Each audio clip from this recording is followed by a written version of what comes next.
Hey everybody, I'm Steve, and tomorrow is Halloween, so I thought I would stop by the cemetery today to take my walk. I try to get in at least a few miles a day, and one of my favorite places to walk is here in the cemetery. Now, Halloween is typically here in the US a time where we celebrate being scared. We wear scary costumes. We scare ourselves by going to haunted houses. But even scarier than Halloween this year is the fact that just in a few days, next Tuesday, is our election for President of the United States. And even though that's kind of scary every 4 years, this year is truly frightening and for many of us terrifying, especially for us retirees. And lately it's got me thinking about other scary things about being retired. I've been thinking about some of the things that are kind of scary, that kind of scare me a little bit, and I'm sure probably scare some of you as well, about being retired. So I made a list of 5 things that I think are very scary about being retired. And I thought I would share those with you today as I walk around the cemetery. And you can let me know if you can think of other things that are just as scary or maybe scarier for you. So number 1 is my fear that politicians will eventually succeed in their desire to end Social Security and Medicare. If you watch the news at all, at least most news channels, then like me, you've probably heard lots and lots of politicians over the years talking about how much they really think we need to get rid of Social Security. We need to end it, we need to kill it, or that it needs to be defunded. They keep coming up with lots of different schemes. Democrats created Social Security back in 1935. FDR, Franklin Delano Roosevelt, created Social Security, and it immediately became extremely popular with the population. So even though politicians have been trying to end it since day one, it's such a popular program that they've had a really difficult time doing it. But this year, depending on who wins the election, that could become a lot easier for them to do. And I'm just thinking about all of the retirees who are living 100% and relying on Social Security. Now, I know you're not really supposed to rely 100% on Social Security. It wasn't created to do that. But there are many, many retirees. I'm guessing that today, at least 50% of retirees are living exclusively from what they earn or what they receive from Social Security. So if politicians eventually succeed in eliminating Social Security benefits that we've all paid into throughout our lives, then we're going to have a huge, huge problem. 50% of the retirees could be out on the streets, not able to pay their bills or buy groceries. So I'm sure for retirees that are living exclusively on Social Security, or even those who just have Social Security as a huge part of their income after they retire, that has to be terrifying for you. And maybe even worse is if they succeed in eliminating Medicare. We all know how expensive healthcare is here in the US. It's just unbelievably expensive and unaffordable for almost everyone. So even for those of us who are not relying on Social Security to pay the bills and to live, to take away Medicare would be devastating to, well, the entire country, but especially retirees. So those are 2 things that I'm sure keep a lot of retirees up at night, worried, fearful, and terrified that politicians might eventually succeed in their desire to eliminate these 2 very, very important programs that were primarily set up to help retirees. So number 2 is something that I don't think a lot of retirees think about, well, especially before they retire, and that's assisted living. Down the road, after you retire, down the road, quite a number of retirees end up not being able to take care of themselves. They end up needing assistance in living. And some who have very severe situations end up where they require living in assisted living facilities, and Medicare doesn't pay for that. And most insurance companies don't pay for that. And it's extremely expensive. So I hear a lot about, I watch a lot of retirement channels, and it's something that doesn't come up very much, especially in the channels where people are suggesting that you should retire as early as you can, as soon as you can, and that you don't need that much money.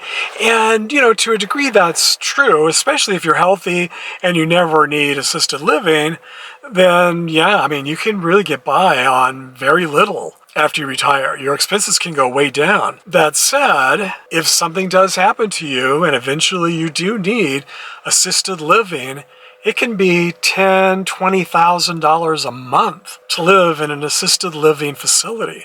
I know because we checked when my mom was at the point in her life, a few months before she died, we were taking care of her. So she had family as caregivers to take care of her, but it was becoming more and more difficult.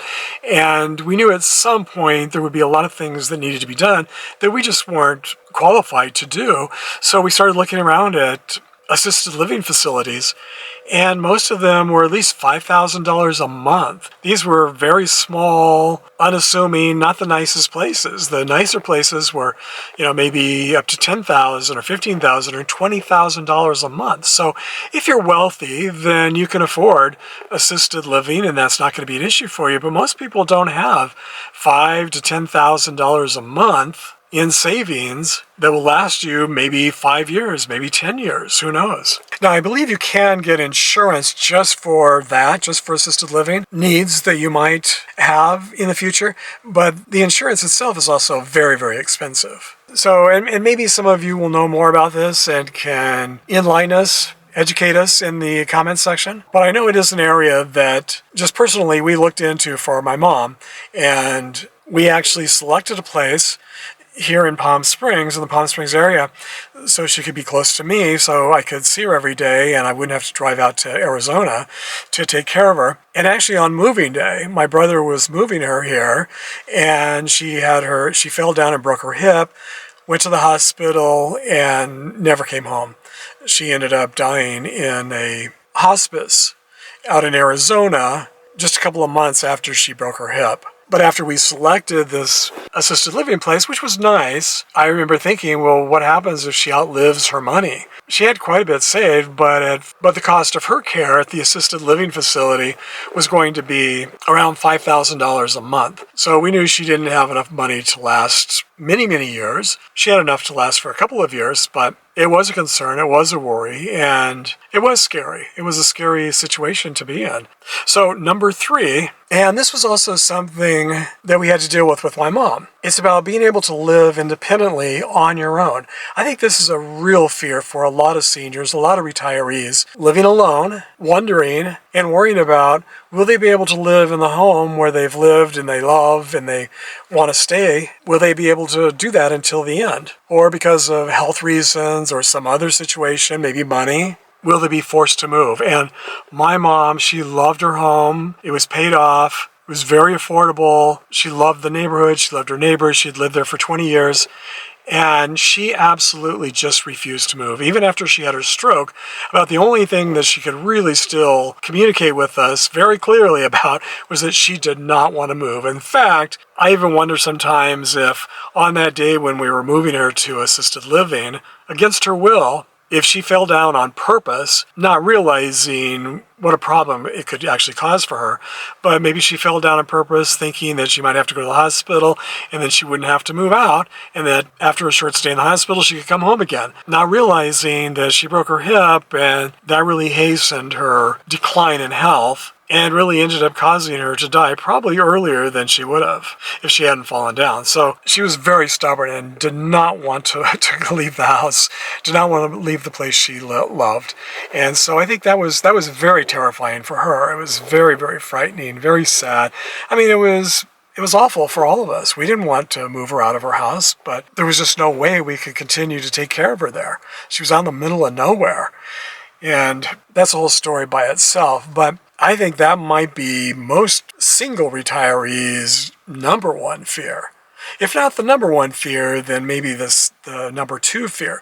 The number one fear might be number 4 on my list. And that's the fear of outliving your savings.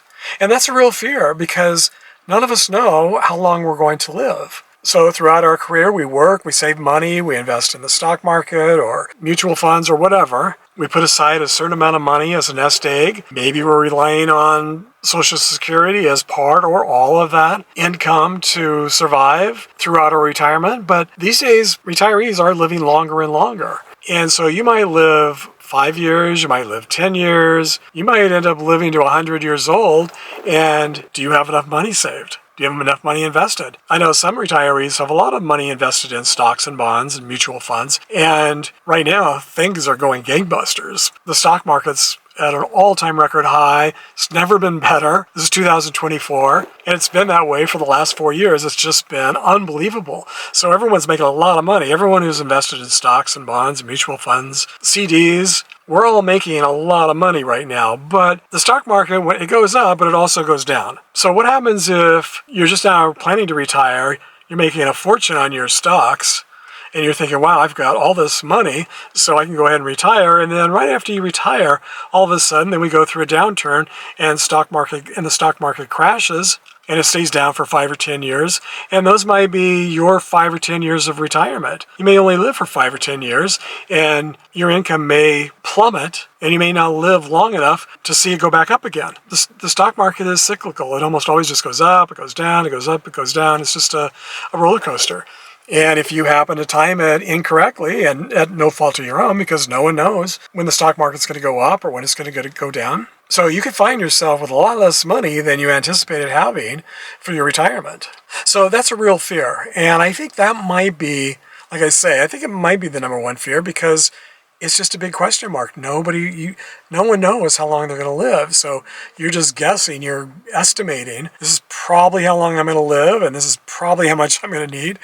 But there's just so many variables, so many question marks, so many things that are out of our control. So I wouldn't be surprised to know that most retirees are probably a little bit anxious about that, unless you just have so much money you don't know what to do with. But that's not the case for most retirees. Even if you've saved a few $100,000 or $500,000, that could be cut in half very quickly, depending on the stock market, depending on inflation, depending on Congress. Social Security goes away. Even if you have quite a lot of money saved, all of a sudden you don't have Social Security to count on, and you're taking money out of your savings and investments, so they don't grow as fast because you're taking money out. And those can be depleted a lot faster than if they were there, just left alone to grow over the years while you're living on your Social Security. So that's definitely a real fear. Like, all of these are realistic fears. These aren't just things that people might just be unrealistically worried about. These are actually really real-world, realistic fears. Number 5 is another one that I think applies to pretty much everyone, or most everyone, and that's the fear of dying alone. I don't think most of us want to die alone and would prefer not to die alone, but so many retirees do live alone, either by choice or because they have no other option. And if you're single, you're alone, you're in your 70s or 80s or 90s, I think for most retirees, that's a big fear, to die alone, all alone, to not have anyone there with you, to not have any family members. Some retirees might not have a spouse, but they might also not have any family members or even any close friends or friends that come to visit them very often. They might be healthy enough that they don't need assisted living, or they don't need someone to come in and look after them every day, so they might just spend a lot of time alone. And the longer you live, the more you find that your friends and relatives and people you've known are all dying before you. And many people end up being alone just because everyone they've known, all their family and friends, have already died. They outlasted everyone, so they're the last ones to go in their circle of friends and family. So they have the real fear of dying alone. So as amazing and fantastic retirement is, I mean, I love being retired, and most retirees that I know love being retired.